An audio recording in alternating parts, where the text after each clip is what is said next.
Hello and welcome. Unit 1 is the very introduction. And having said that, we will start with stories. I don't know if you can see that. Stories.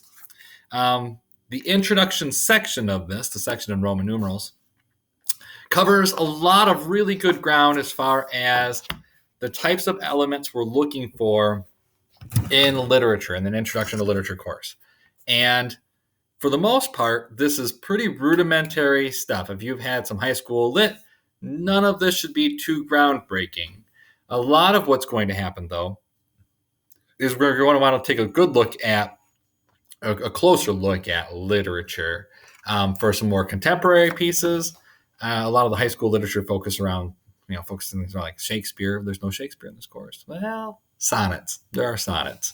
But there's no plays. So we chose more contemporary plays, and we're going to take a closer look at some things. We're going to start off with a lot of narrator, choice of narrator, and characters. So, obviously we have first-person narrators. It's where one person tells their own story.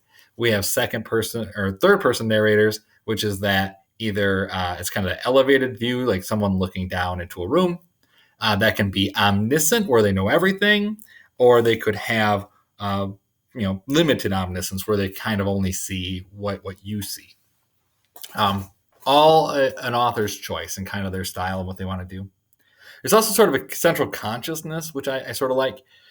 This is like a narrator who's telling the story, and they kind of see more than like something in between the two. If you think about some of the great storytellers are telling sort of an epic tale, right? That sort of a narrator may have been there to like observe, and they may have some insights as to what the people were thinking, but maybe not entirely. That's a central consciousness. We also have a bit of stream of consciousness for some of these as well. One thing to always kind of look at is your protagonist and antagonist, right? Who is the hero of the story? As the stories become more modern, a lot of the times the protagonist becomes more confused, or we have anti-heroes, right? Batman is sort of a clever anti-hero, especially in the more recent iterations of the Batman movies, where he can blur the lines. He's so fixated on justice that sometimes he does some sketchy things, right?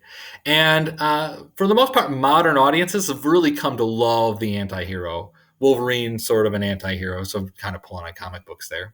But we see these all over modern writing.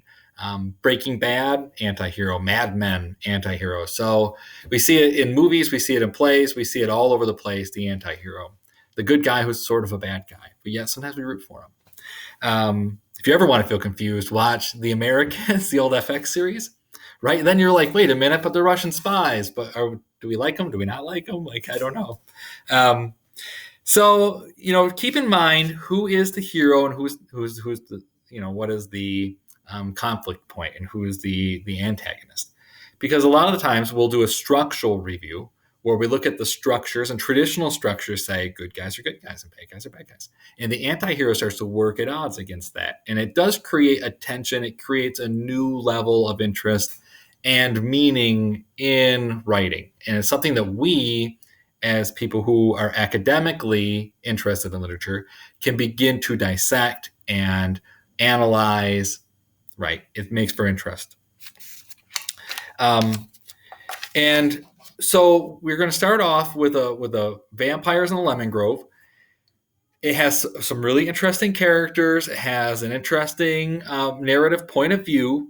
And if we begin to also look at our characters and say, well, what do they represent? Or what if they were the narrator? How would it change? So all of a sudden, we can begin to really analyze it on a different level.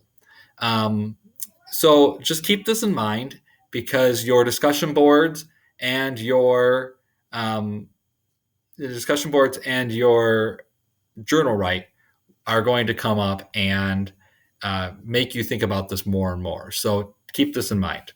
So hopefully this helps, and have a great rest of the week.